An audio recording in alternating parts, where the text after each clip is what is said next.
Welcome back to Big Mouth and fancy seeing you here. Without doubt, Captain Marvel is the most powerful character in the MCU. That's a fact. The problem is we don't know Carol Danvers, right?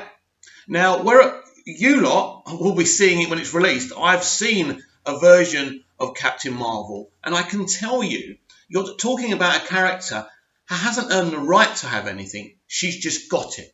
So she can do a lot of things, a lot of amazing things that visually look amazing.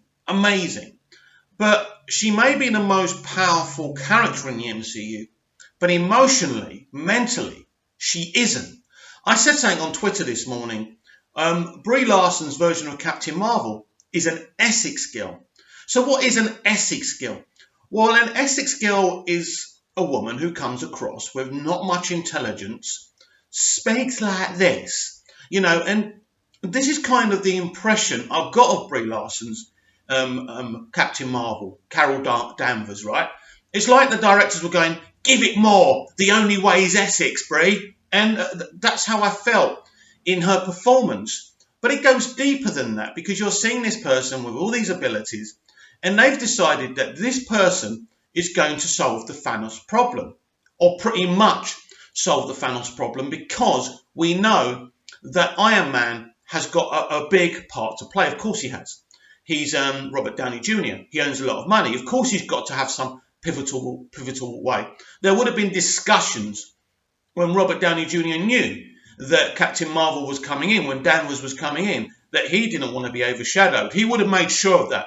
No one ever has overshadowed Robert Downey Jr. in the MCU, because he will not allow it, because he's a very clever and intelligent man.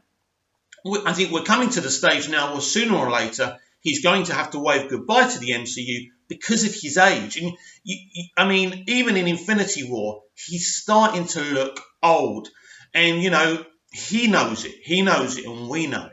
There has to be a cut-off point where not necessarily he leaves the MCU altogether, but they change his role within the franchise. And maybe, I was going to say maybe give us another Iron Man, but Kevin Feige has always said there's only one Tony Stark, there's only one Iron Man. So it's very interesting what they're going to do with that. I think the problem people are going to have with Captain Marvel is the same problem they've got with Rey in Disney Star Wars, that she's got these abilities, but we don't really know her story. There's, and yes, in Captain Marvel, we see her origin story. We see who she is. And actually, her backstory is very interesting, right? Even within the film, it's a very interesting, in-depth backstory. But what doesn't back the whole thing up is the way they've written the character and the way Larson plays the character. You don't see it in her eyes. You don't see what she's actually been through. And I think this is quite problematic for the piece, without saying too much else about it, because we're going to be getting reviews very quickly. I think, when is it out? April, March, so it won't be long.